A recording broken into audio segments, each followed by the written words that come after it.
Olá, meus amigos, olá, minhas amigas. Aqui é o professor Eduardo Brandão e hoje nós vamos para mais uma aula sobre o direito constitucional. Lembrando que, após o término da aula, vocês têm que fazer a leitura daqueles artigos que nós trabalhamos nessa aula de hoje, ok? Então, a gente vai fazer um combinado aqui. Depois que a gente terminar a aula, já vai pegar de imediato a Constituição e fazer a leitura dos artigos que foram tratados nessa aula de hoje. Além disso, nós vamos resolver algumas questões para a gente entender como que é cobrado no concurso e até mesmo, caso vocês errem alguma questão, qual está sendo o ponto fraco seus, para vocês corrigirem e não errar mais. Bom, então, no mais, a gente vai trabalhar aqui hoje direitos e garantias fundamentais. Nós já vimos em algumas aulas anteriores que nós temos alguns direitos e garantias fundamentais e nós temos o que a gente chama de direitos fundamentais, que está disposto no artigo 5º, artigo 6º, 7º, 8º, 9º, 10º, direito da nacionalidade, direitos políticos, enfim. Então, muito cuidado, porque não é só lá no artigo 5º, tá bom? Quem quiser mandar alguma sugestão, tá? Ou então quiser debater sobre algum conteúdo, você pode procurar no Instagram, ou até mesmo no Instagram do professor, que é o @professor Eduardo Brandão, e aí a gente vai debater sobre o tema, tá? Então, sem nenhuma delonga aqui mais, o que a gente vai estudar na aula de hoje? Direitos e garantias fundamentais. Já vimos e trabalhamos o artigo 5º. Então, nessa aula de hoje, nós vamos ver a nacionalidade e direito político. Só uma dica aqui para vocês. A grande possibilidade de cair o artigo 5º, mas também há uma grande possibilidade de cair o artigo que trata sobre a nacionalidade, que é o artigo 12 e 13, e dos direitos políticos também, que é o artigo 14 e o artigo 5º. Então, se possível, estude muito esses artigos que tratam sobre os direitos fundamentais. Artigo 5º, artigo 12, o artigo 14 é de suma importância para a sua aprovação no seu concurso, tá?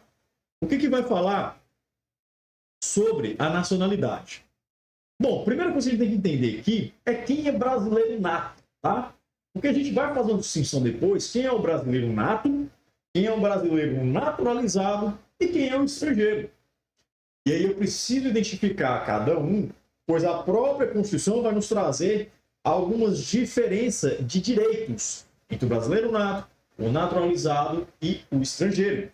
Então, para mim não errar em prova, eu preciso entender como que funciona. Quem é o brasileiro nato, quem é o brasileiro naturalizado e quem é o estrangeiro, tá bom? Então, no artigo 12, inciso 1º, vai falar o seguinte, olha, são brasileiros natos, ou seja, nato é diferente de naturalizado, tá? É diferente de naturalizado. Primeira dica aí, primeira informação. Aqui no Brasil, adiantando aqui para vocês, a gente adquire uma teoria, né? Na verdade, são duas teorias, né? Que a gente chama de ius solis e ius sanguinis, ou seja, através do solo, do território, ou através do sangue. Então, lembra sempre dessa dica do professor. Ou nós somos brasileiros natos por causa de uma questão sanguínea, de pai ou mãe brasileiro, ou nós somos brasileiros natos por ter nascido no local brasileiro, no território brasileiro. Só que ficaria muito fácil, nós temos que tomar muito cuidado aqui com as exceções. E é isso que eu vou trabalhar aqui com vocês, tá? Vamos lá. Quem é o brasileiro nato, então? Os nascidos na República Federativa do Brasil, ou seja, ius solis, né? Então aqui a gente tem a questão do solo, ainda que de pais estrangeiros, ou seja, você nasceu no território, pouco importa quem é seu pai ou sua mãe, desde que não esteja a serviço do país. Então presta atenção, se você nasceu no território brasileiro, via de regra você já é brasileiro nato, a não ser que o seu pai e sua mãe sejam estrangeiros, tá? E eles estão a serviço do país. Então imagine um americano aqui, um americana que tem o seu filho aqui no Brasil. Se ele nasceu aqui no Brasil, ele é brasileiro nato. Agora, se o americano e a americana tiveram um filho aqui no Brasil, e eles estavam aqui no Brasil por conta de um serviço do seu país, aí ele não vai ser brasileiro, tá? Porque tem que estar no local do Brasil, mas os pais não podem ser o quê? Estar a serviço do país. Então, muito cuidado com isso. Segunda hipótese aqui, nascidos no estrangeiro. Então, aqui não é solo mais, aqui é uma teoria do sangue. Por quê? Porque por mais que nasça no estrangeiro, tem que ser pai ou mãe brasileira, desde que qualquer um deles esteja a serviço do país. Então, aqui é o contrário, aqui é a questão do sangue, tá? questão do sangue. Por quê? Se eu sou brasileiro, ainda que seja minha esposa, né? Ou então você é brasileiro, ainda que seja seu esposo, você tem um filho fora do Brasil, só do simples fato do pai ou da mãe ser brasileiro, por si só, por via de regra, já tornaria o filho brasileiro. Com uma condição, se você estiver a serviço do seu país. Então, se eu sou brasileiro, estou a serviço do meu país, vamos supor que eu estou lá através de um consulado, né? Então, eu estou lá através de diplomação. Enfim, se eu estou a serviço do meu país, sou brasileiro, tenho filho lá, já vai ser brasileiro nato. Não se discute aqui mais, tá? Então, a linha A e a linha B é muito tranquilo, que complica mais do que a linha C. Porque fala o seguinte, nascido no estrangeiro, de pai ou mãe brasileira, desde que sejam registrados em repartição brasileira competente. Então, aqui eu não estou a serviço do país. Eu estou lá no estrangeiro, também adota a teoria do sangue e os sanguíneos, né? Teoria do sangue, mas eu preciso na repartição competente para registrar, tá? Ou, uma outra sugestão que pode acontecer. Venham a residir no Brasil e vão optar em qualquer tempo, depois que atingida a maioridade, lembrando que a maioridade aqui no Brasil é 18 anos, pela nacionalidade brasileira. Então, eu tenho um filho lá nos Estados Unidos, por exemplo, não registrei no consulado, não tem problema. Se o meu filho vier para o Brasil, quando ele atingir os 18 anos de idade, com 25, 30, 70 anos, ele pode optar por ser brasileiro nato. Ele tem que requerer, tá bom? Então, o que fala que ele tem que optar, é uma opção, tranquilo? Então, esses são os brasileiros natos. Se não é brasileiro nato, ou pode ser naturalizado, ou pode ser estrangeiro. A gente vai ver agora, no caso, quem são os naturalizados. E aqui fala o seguinte, no inciso 2, tá? Inciso segundo. Naturalizados, os que na forma da lei adquirirem nacionalidade brasileira, exigidas aos originários de país de língua portuguesa, apenas de residência por 1 ano ininterrupto. Veja uma informação aqui importante. Português, ele precisa de só 1 ano. 1 ano ininterrupto. Mais idoneidade moral. Idoneidade moral é um caráter ético, né, da pessoa. Vai ser uma conduta ilibada, reputação ilibada, basicamente isso, tá?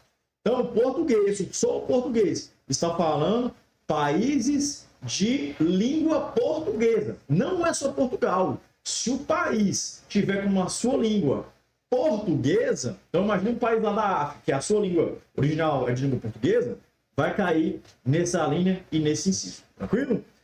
Ou então, os estrangeiros de qualquer outra nacionalidade, então qualquer outra nacionalidade, residentes, tem que estar residindo aqui no Brasil, tá? Português e outro qualquer que também tem que estar aqui no Brasil. Há mais de 15 anos ininterruptos. Então aqui são 15 anos. Ambos os casos têm que ser ininterrupto. Ininterrupto. Não pode interromper. Então se eu moro 1 ano, volto para o meu país, depois venho aqui, moro mais 3. Isso aqui é interrupto. Tem que ser ininterrupto. Ou seja, não há interrupção. Eu não estou falando que a pessoa vai sair e passar as férias em outro local. Eu estou falando de residir, residência, endereço fixo aqui seu, tá? Então, se for qualquer outro país, tem que ser mais de 15 anos. Se for de língua estrangeira portuguesa, será de 1 ano. Lembrando também que a pessoa vai requerer, mas não pode haver nenhuma condenação penal, tá? E requeiram. Olha isso aqui, ó, requerer. Isso aqui é requisito subjetivo, enquanto isso aqui é requisitos objetivos. Eu tenho que requerer. Eu preciso ter a condição, mas eu também preciso requerer, tá bom? Então tome muito cuidado com isso. Olha o que aqui fala na Constituição. Agora vamos ler a lei mesmo, que vai cair mais o texto de lei aqui, ó. Aos portugueses com residência permanente no país, se houver reciprocidade em favor de brasileiros, serão atribuídos direitos inerentes ao brasileiro, salvo os casos previstos na Constituição. O que isso aqui está falando aqui? Está falando de nacionalidade, né? A naturalização ou brasileiro por equiparação, tá? Se houver uma equiparação de direitos, ou seja, de reciprocidade, Portugal vai tratar o brasileiro lá de uma forma, se houver reciprocidade, o brasileiro vai tratar o português da mesma forma. É equiparação, tá? Ele vai ter os mesmos direitos aqui no Brasil. E o parágrafo 2º fala o seguinte: a lei não poderá estabelecer distinção entre brasileiros natos e naturalizados. A lei, salvo nos casos previstos na Constituição. Então, foca aqui comigo aqui agora. A lei não pode tratar o brasileiro nato diferente do naturalizado. A lei não vai fazer isso. Mas a Constituição pode trazer grandes diferenças. Eu vou citar duas aqui para vocês. Alguns cargos que a gente vai ver nessa aula de hoje são privativos de brasileiro nato. Por quê? Porque só o brasileiro nato pode ocupar. Imagina que um americano vem aqui, naturaliza e vira o presidente da República. A gente não pode aceitar isso, tá? Uma outra condição que a Constituição coloca de distinção entre brasileiro nato e naturalizado. A questão da extradição. O brasileiro nato, nós já vimos lá no artigo 1, não poderá ser extraditado. O naturalizado poderá ser extraditado. Logicamente, com todos os seus requisitos, com as suas regras. Mas, via de regra, o brasileiro nato, não. Tá? Então, tem outras distinções com relação à empresa lá jornalística, tem outras sobre a cadeira de conselho do presidente da República, mas quem vai trazer é a própria Constituição, beleza? Vamos lá, primeira distinção que eu acabei de falar. Quais são os cargos privativos de brasileiro nato? E aí, eu vou trazer aqui para vocês. Tem que decorar. Bizuzinho aqui, ó. mp3.com. M, ministro, tá? Ministro, são 3 P's, .com, né? Então, nós temos ministro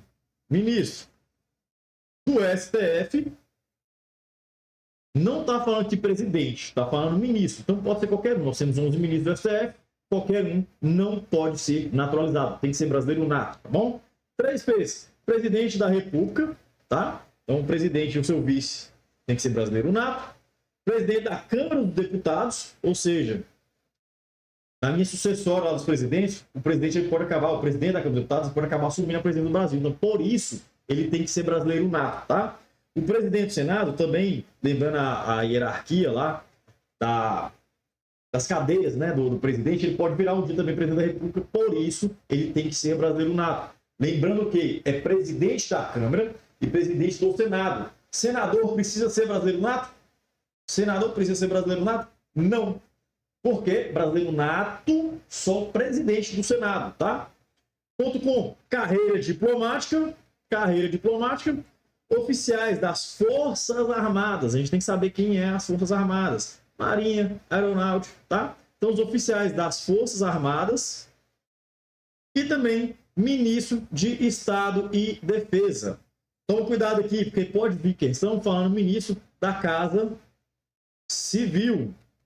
É diferente. Ministro de Estado de Defesa está relacionado mais a uma questão de guerra, de estratégia de guerra. Então, tome muito cuidado com isso, tá? E cai muito essa pegadinha de prova. Tem que decorar. Para decorar, bizuzinho, mp3.com. Tranquilo? Ó, será declarada a perda da nacionalidade do brasileiro que? E aqui pega uma visão que eu vou passar para vocês. Nós tivemos uma recente alteração na Constituição, tendo em vista essa perda da nacionalidade. Se você tiver uma Constituição do ano passado, pode jogar fora. Não serve para a gente aqui. E como eu falo que é atualização, tem grande chance de chegar a sua prova. Porque o concurso, né, ele quer saber se você está atualizado. Será que você está atualizado? E aí tem grande chance de cair isso na prova. Quais são as duas hipóteses de você perder a nacionalidade? Perder a nacionalidade. Vamos ver aqui? Primeiro, se tiver sido cancelada a sua naturalização por sentença judicial. Está falando transitada e julgada? Não. Não está falando, não precisa ser transitado e julgado, tá? Mas está falando sentença. Deu a sentença, ou seja, você perdeu, foi cancelada a sua naturalização. Só que em qualquer caso, não. É em virtude de fraude relacionada ao processo de naturalização. Então, lembra do requisito lá objetivo? Não ter, vamos pôr aqui 15 anos. Você fingiu que você estava aqui 15 anos, mas você fraudou. Você estava aqui só há 10. Não é uma fraude? Então você vai ter a sua naturalização cancelada, tá? Ou ainda, se for uma sentença, né, atentado contra a ordem constitucional e Estado democrático. Então você se naturalizou, mas houve uma conduta de atentado à ordem democrática, que é o Estado democrático, você vai ter a perda da sua naturalização também, tá? Ou em segundo caso, você vai fazer o pedido. Esse pedido tem que ser expresso, tá? Expresso. Da perda da nacionalidade brasileira perante a autoridade brasileira competente, salvo situações que acarretem a pátria. O que seria uma pátria? Aquela pessoa sem pátria. Então, se o país dele... Vamos supor que eu sou americano, tá? Para vocês entenderem. Se o meu país considere que se eu adquirir uma outra nacionalidade, eu perco a minha. Se eu perder a que eu adquiri em segunda instância, lá no Brasil, eu não vou ter nenhuma, porque eu já perdi a dos Estados Unidos, por ter conseguido a do Brasil, e depois eu perder a brasileira, porque eu fiz algum pedido. Eu vou ficar sem pátria? Não pode, não pode. Então, neste caso aqui, se você fazer o pedido expresso, você só vai conseguir se você não ficar apátrida, né? Ou seja, sem pátria. Você tem que ter pelo menos uma pátria. Tranquilo? É basicamente isso. Toma cuidado, porque antigamente nós tínhamos um outro modo lá, que era você adquirir uma outra nacionalidade no país, enfim. Toma cuidado que nós não temos mais isso. Isso pode cair muito, muito em prova. Então, fixem os seus olhos nesse artigo aqui, o artigo 12, parágrafo 4. Beleza? E aí tem uma condição também. A renúncia da nacionalidade, ou seja, você pediu, né, aquele de acordo com o parágrafo 4º e 2º, você pediu a renúncia aqui da sua nacionalidade, tá? Você renunciou. Nos termos aqui do inciso 2º, parágrafo 4º. Você pode pedir novamente? Fala que sim, ó. Não impede o interessado de readquirir a sua nacionalidade. Então, não quero ser brasileiro mais, peço para não ser brasileiro mais, depois eu posso reverter isso aqui e pedir novamente a naturalização? Sim, porque o parágrafo 5º nos dá aqui essa oportunidade, beleza? Artigo 13. A língua portuguesa é o idioma oficial, a língua portuguesa, não a língua brasileira, a língua portuguesa é o idioma oficial, são símbolos da República, né? A gente tem que saber bandeira, hino, arma e selos nacionais. Isso são os símbolos. Bandeira, hino, armas e selo, tá? Os estados, DF, município poderão ter símbolos próprios. Já reparou que nós temos a bandeira do Brasil? O estado de Minas Gerais, aquele triângulo vermelho? É isso. Cada estado terá o seu símbolo próprio, o seu hino próprio, tá? Porque isso é uma previsão constitucional. Tranquilo?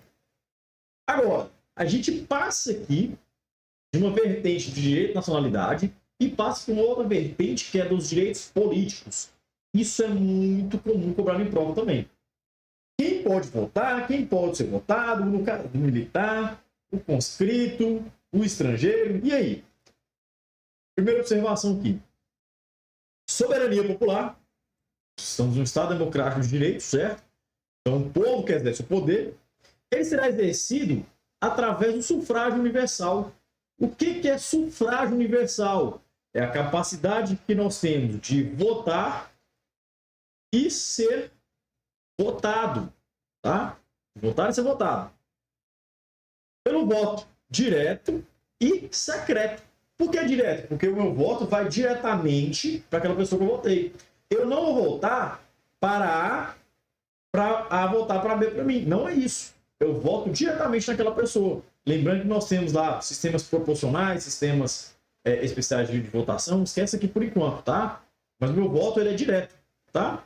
O valor do voto é igual para todos, peso 1. Todo mundo tem um peso 1, não interessa a sua profissão. Um senador não vai ter um voto maior do que um agricultor, não vai. Todo mundo tem o mesmo voto, tem o mesmo valor de voto, tá? Nos termos mediante plebiscito, referendo e iniciativa popular. Plebiscito, referendo e iniciativa popular é a forma de o povo tratar diretamente das decisões políticas do Estado, tá? E o que vem a ser o plebiscito? O plebiscito é uma consulta popular prévia. Então, imagina que a gente quer criar uma lei. No entanto, a gente quer ter uma noção como que a população vai receber essa lei. Então, eu faço uma consulta anterior à elaboração da lei. Já o referendo também é uma consulta popular. Mas o referendo é após a elaboração da lei. Ou seja, a lei já foi elaborada, mas a gente quer ter uma noção como que a população reagiu. Chega a ser um pouco constrangedor. Já criou a lei, por que eu quero saber da população? Não tem necessidade. Mas nós já tivemos tanto o plebiscito quanto o referendo, tá? Então, por exemplo, no referendo foi na questão do desarmamento. Lá em 2002, meados de 2002, 2003, a gente queria saber o que a população queria, desarmar ou não as pessoas, tá? Então, no plebiscito, lembra do P, pedir prévio, tá? Pedir prévio. Referendo é você referendar, é você confirmar, é você ratificar, reafirmar, tá? Então, consultas populares prévias, plebiscito, consultas populares posterior, referendo, tá? Então, uma é antes, A outra é depois. E o que vem a ser a iniciativa popular? Iniciativa popular é a possibilidade da população elaborar as leis, criar leis. Então, vejam, tanto o plebiscito, quanto o referendo, quanto a iniciativa popular, as pessoas estão tomando decisões de forma direta. De forma direta. Ainda que eu estou votando, por exemplo, se eu quero ou não o sistema de governo, ainda que eu estou votando se eu quero ou não o desarmamento, ainda que eu esteja elaborando leis, isso aqui é de forma direta. Participação dos civis nas decisões políticas do Estado, tá? Isso aqui nós temos plebiscito, referendo e iniciativa popular. Tranquilo? Até aqui tudo bem. Até aqui tudo bem. Agora vou começar a complicar aqui um pouco, né? Alistamento eleitoral. O que é alistamento eleitoral? Você é a possibilidade, você alistar, tá? Alistar a capacidade que a gente tem aqui, ó, capacidade ativa e capacidade passiva. Capacidade ativa é de você votar, é a capacidade que você tem de você votar. Capacidade passiva eleitoral, que a gente chama, é a capacidade de ser votado, tá? Algumas pessoas vão ter os dois, algumas pessoas vão ter um, mas não vão ter outro. E é normal, a gente tem que saber aqui. Vamos lá. O voto eleitoral, ele é obrigatório. É obrigatório? Sim. Eu estou falando isso? Não, quem está falando é a Constituição. Obrigatório para quem? Para os maiores de 18 anos. Fácil, né? Fácil, né? Beleza. E agora, facultativo. Facultativo para maiores de 70 anos, tá? Além disso, se você tiver mais de 16 anos ou menos de 18 anos, resumidamente aqui, 16 e 17 anos, tá? 16 e 17 anos, vai ser facultativo.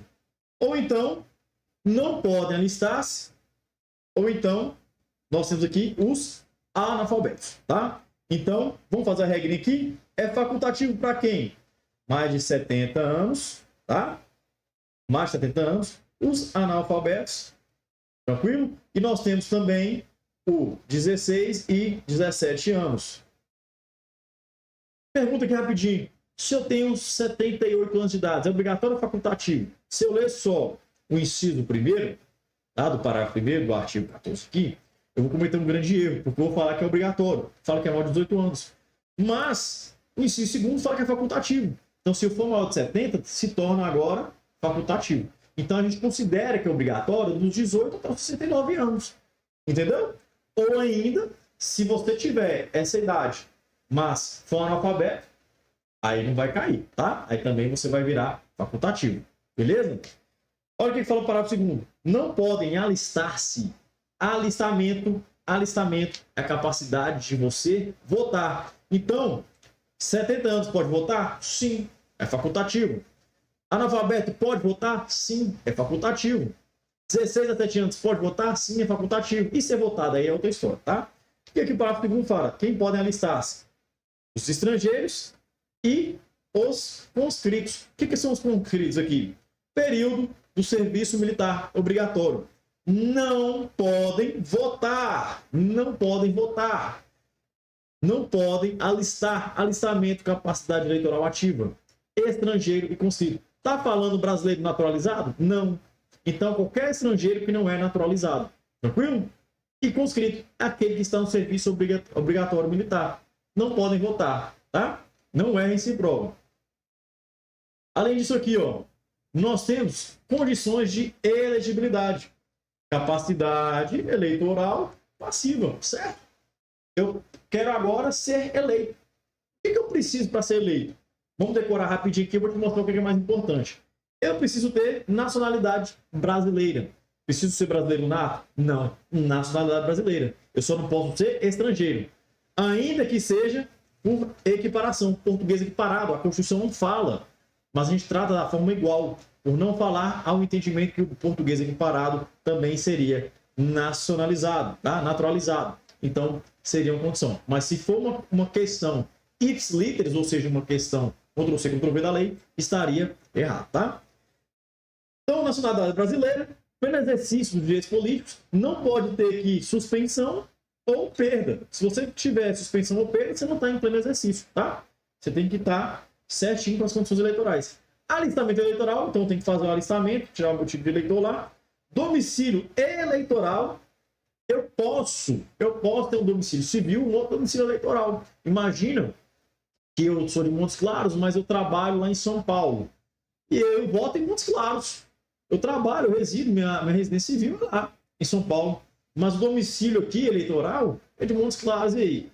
Aí tem que tomar cuidado, porque fala domicílio eleitoral na circunscrição, tá? Então, para mim ser eleito em Montes Claros, tem que ter aqui o domicílio eleitoral em Montes Claros, ou no estado de Minas Gerais, ou no Brasil, a depender do tipo de voto aí, tá bom?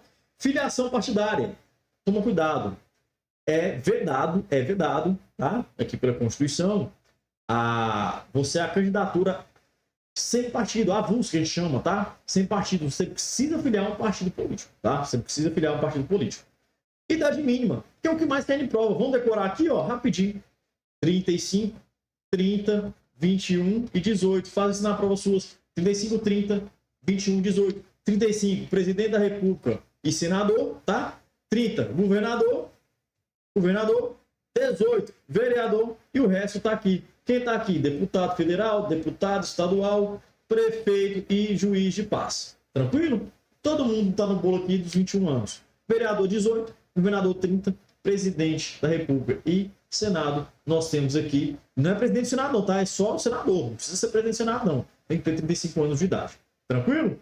Costumam cobrar muito em prova a idade.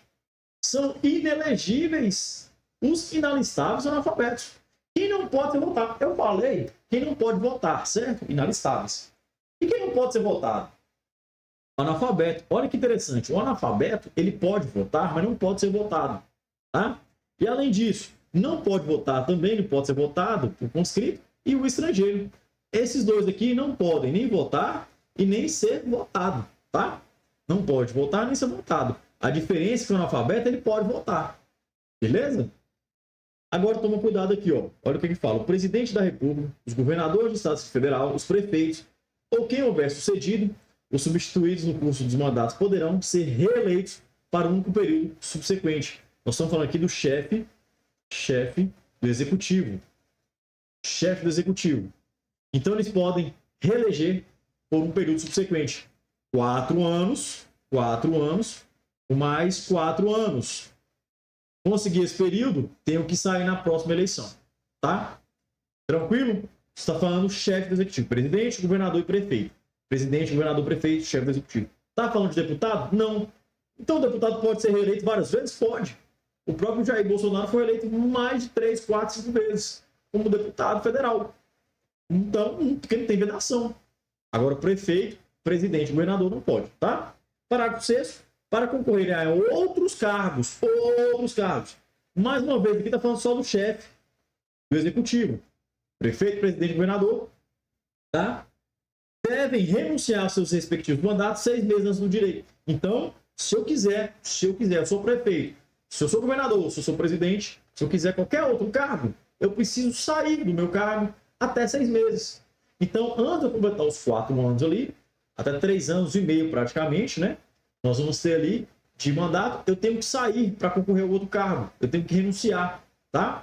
Até 6 meses eu preciso renunciar para concorrer a qualquer outro cargo. Se eu for prefeito, governador, presidente. Foi o que aconteceu lá em São Paulo. O Dória, né, queria ser presidente, ele saiu do estado de São Paulo como governador. Ele falou, não, agora eu quero ser presidente. Vou ser presidente. Né? E aí ele saiu e tentou a questão da presidência. Eu nem sei se eu nem lembro aqui agora de cabeça se ele concorreu ou não ao presidente, mas ele renunciou 6 meses antes, tá? 7º, são inelegíveis. Inelegíveis, não podem se eleger, tá? No território de jurisdição do titular, o cônjuge, parente consanguíneo, afins até o 2º grau. 2º grau, anotem isso aí. Ou por adoção, presidente da República, governador do Estado, território, Distrito Federal, prefeito ou de quem os haja substituído dentro dos 6 meses anteriores ao pleito, salvo se já titular de um mandato eletivo candidato à reeleição. Vamos lá. Se eu, Eduardo, sou prefeito, meu cônjuge, no caso aqui também, de qualquer parente consanguíneo ou por afinidade até o 2º grau, não pode candidatar a vereador. Por quê? Porque até na sua jurisdição. Se eu, Eduardo, sou governador do estado, não pode concorrer aqui dentro do estado, o meu cônjuge ou qualquer outro parente até o 2º grau, tá? Para o cargo de prefeito, não pode. Pode ser para um outro estado, prefeito em outro estado? Pode, porque ele foge aqui da jurisdição. E agora, se eu sou presidente, não pode em nenhum local como governador? Não pode. Não pode. Nem como deputado, nem como senador.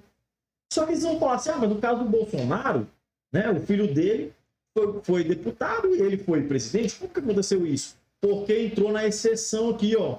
Salvo-se o titular de mandato eletivo e candidato à reeleição. Qual que foi a condição aqui? O filho do Jair Bolsonaro já era deputado. Quando o Jair Bolsonaro ele foi se candidatar à eleição para presidente, o filho dele estava candidatando à reeleição. Então não foi prejudicado, tá? Não foi prejudicado. E o que acontece? Ele poderia tentar a reeleição, sim. Não houve nenhum problema com relação a isso.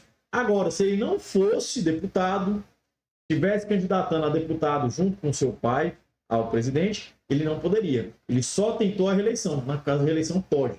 E aí, toma muito cuidado com a súmula 18 do STF. Rapidinho aqui para a gente entender a súmula 18, tá? O que acontece? O Antony Garotinho, lá do Rio de Janeiro, ele era governador, e aí tinha essa condição, o cônjuge, né, e o parente do 2º grau não poderia.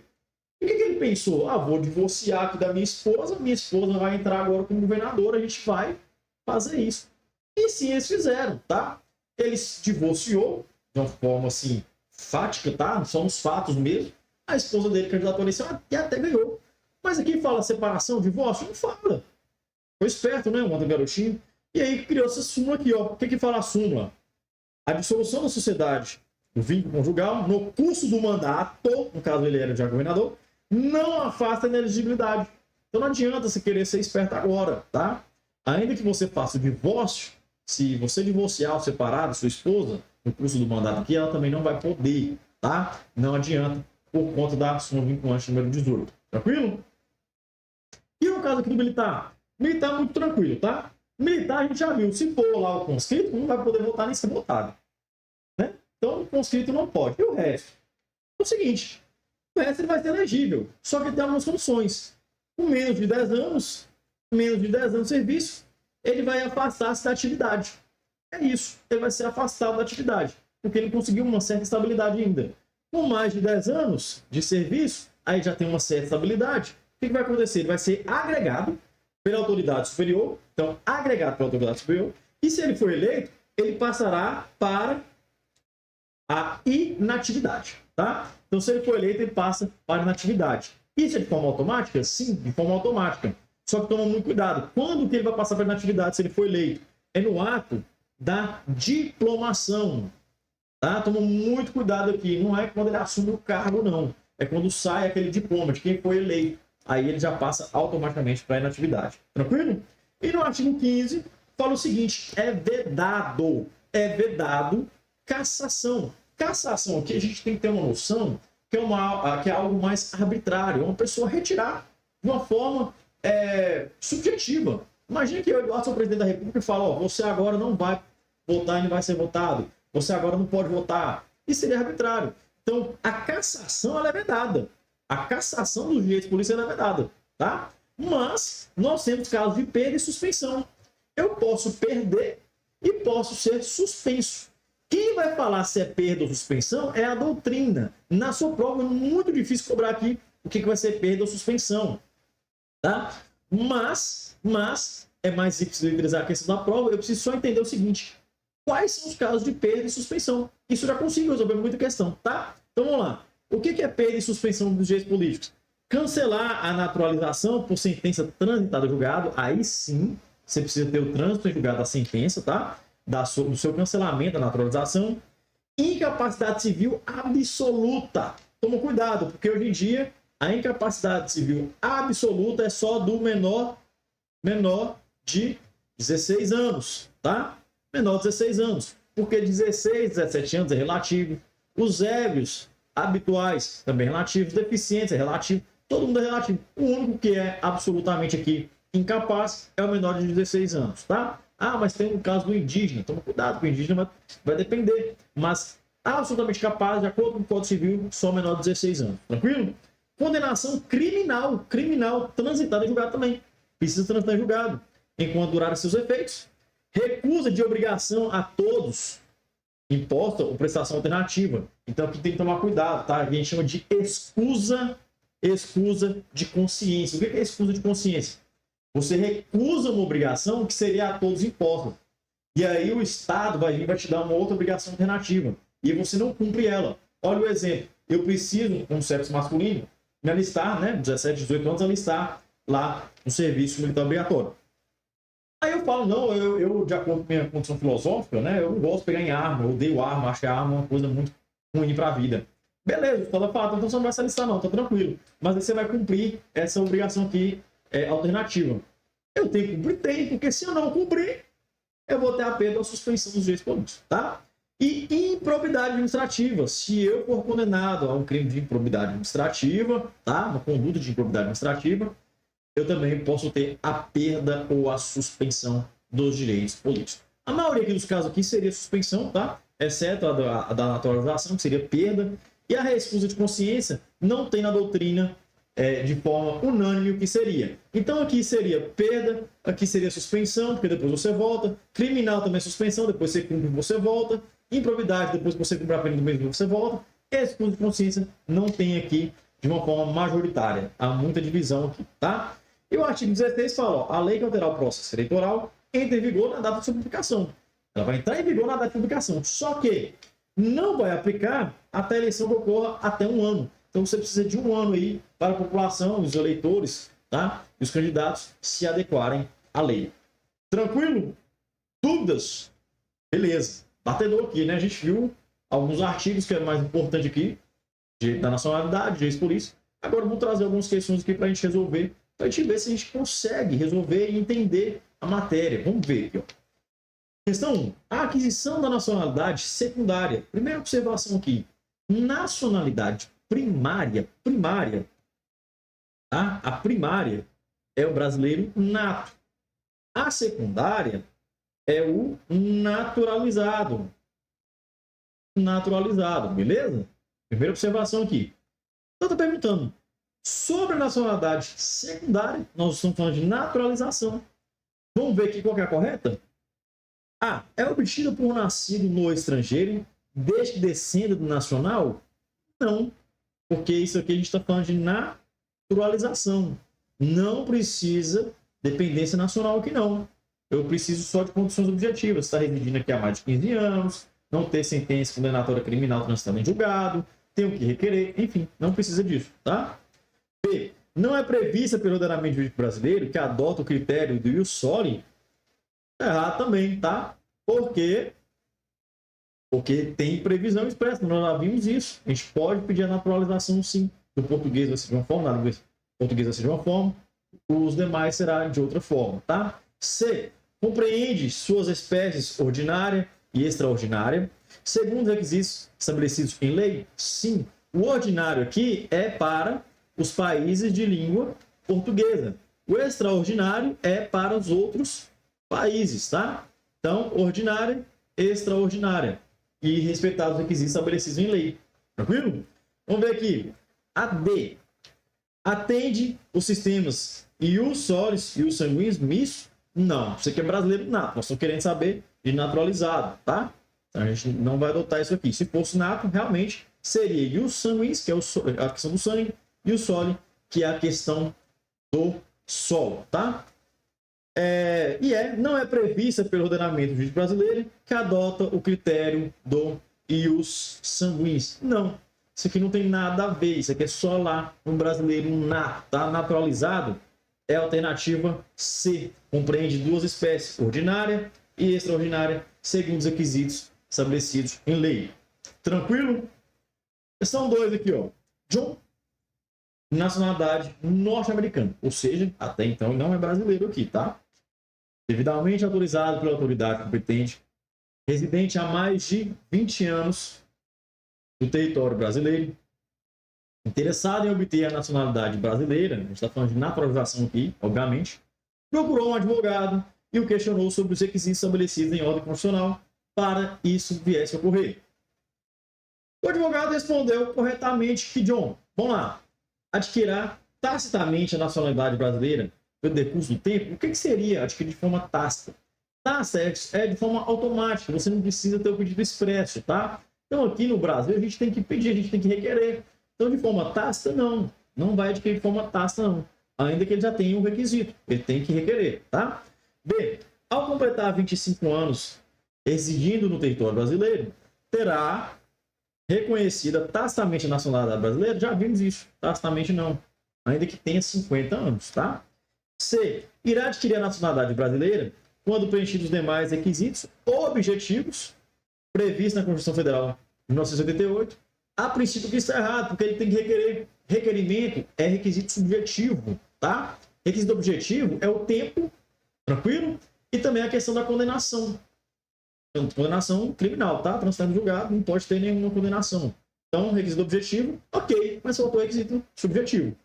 E D, é brasileiro nato, desde que não tenha saído do território brasileiro nesse período. Não, nato a gente já viu. Ou solo ou sangue, respeitado as suas condições. Então não é também, tá?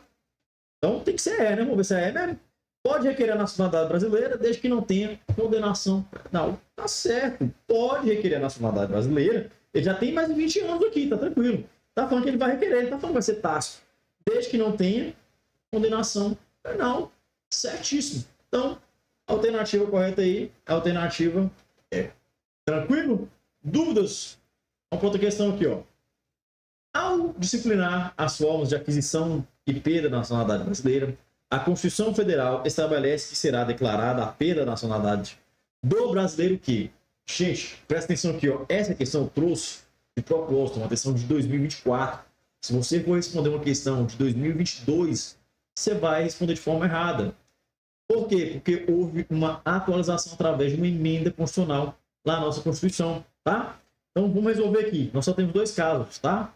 2 casos. Lembra dos 2 casos lá? Conforme a Constituição? Vamos lá. A. Fizer pedido expresso de perda de sua nacionalidade perante a autoridade judiciária competente, renúncia a essa que impede interessado de readquirir? Lembra que eu falei para vocês? Impede de readquirir? Não impede de readquirir. Lá no parágrafo 5º do artigo 12, fala que não impede, tá? B. Adquirir outra nacionalidade, salvo nos casos de reconhecimento da nacionalidade originária pela lei estrangeira. Galera, é o seguinte, isso aqui tá errado. Eu vou adiantar para vocês. E por que isso aqui tá errado? Porque isso aqui é uma norma anterior à emenda constitucional. Isso aqui é o que estava previsto antes. Então, se você adquirisse outra nacionalidade, exceto que se o país obrigasse, né, você pedir para ter outra nacionalidade, então imagina o caso de um jogador de futebol que vai jogar lá na China. Lá na China fala, para você continuar jogando aqui, você precisa naturalizar. Aí o jogador ia lá e adquiria aquela nova nacionalidade. Ele, via de regra, ele ia perder. Só que a Constituição trazia essa condição aqui, que se ele fosse obrigado, ele não perderia. Isso aqui é uma condição anterior. Não tem mais, tá? Então, muito cuidado. C. Fizer pedido expresso de perda de sua nacionalidade perante a autoridade brasileira competente, ressalvadas situações que acarretem apátride, renúncia essa que, no entanto, não impede o interessado de adquirir a sua nacionalidade brasileira originária nos termos da lei. Então, neste caso aqui, está correto. Artigo 12, parágrafo 4º, tá? E D. Tiver cancelada a sua naturalização por sentença judicial transitada em julgado, não precisa transitar em julgado, tá? Em virtude de atividade nociva ao interesse nacional? Não é interesse nocivo aqui, é contra a ordem democrática, enfim. Então, assertiva correta aí é assertiva C. Tranquilo? Assertiva C. Então, vamos para mais uma questão. Deve obrigatoriamente votar quem vota aqui? Maior de 18 anos. Obrigatório, né? Temos que tomar cuidado. Quem é facultativo, mais de 70, analfabeto, né? E quem tem 16 e 17 anos. Vamos tomar cuidado aqui. 14 anos de idade, nem pode votar, tá? 16 anos de idade é facultativo. 65 anos de idade. E aí? 65 anos de idade, o quadro aqui é obrigatório. 75 anos de idade é facultativo. Analfabeto é facultativo. Logo, correto aí, 65 anos de idade, beleza? Mais uma questão legal aí sobre requisito. 5. A idade mínima da Constituição Federal de 88 exige para que uma pessoa possa ser eleita para o cargo de vereador. Vereador, vamos decorar? Isso aqui já está na cabeça minha, mas eu quero que está na cabeça sua, tá? 35, 30, 21, 18. 18, vereador, só ele. 35, presidente da República e senador. 30, governador. E o resto tá aqui. Deputado estadual, deputado federal, prefeito e juiz de paz, tá? Como está perguntando vereador, vereador é 18 anos. 18 anos. Então, assertiva correta aí, assertiva A, tá? Mais uma questão. Assinale a opção que, segundo a Constituição, apresenta função pública passível de ser assumida por um indivíduo brasileiro naturalizado de 32 anos de idade. Então, nós temos que lembrar aqui de duas regras, tá? Duas regras. A questão da idade e a questão do brasileiro nato. Idade, 35, 30, 21, 18. Brasileiro nato, mp3.com, certo? mp3.com. Vamos ver aqui. Quem é brasileiro nato? Ministro do STF, presidente da Câmara dos Deputados, presidente do Senado, presidente da República, carreira diplomática, oficial das Forças Armadas e ministro do Estado de Defesa. Lembramos aqui. E está falando da idade, 32 anos de idade, ele pode assumir, né? Qualquer um, porque ele já tem 32 anos de idade, ele só não pode assumir, no caso aqui, o de 35, porque ele não atingiu esse requisito. Então, 30, 21, 18, ele pode. Então, senador e presidente pode? Não. Senador não pode.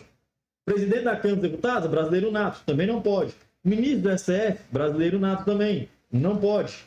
Governador de estado, e aí, pode ou não pode? Governador precisa de 30, ele tem 32. É brasileiro nato? Não, não é. Então, seria governador a princípio aqui.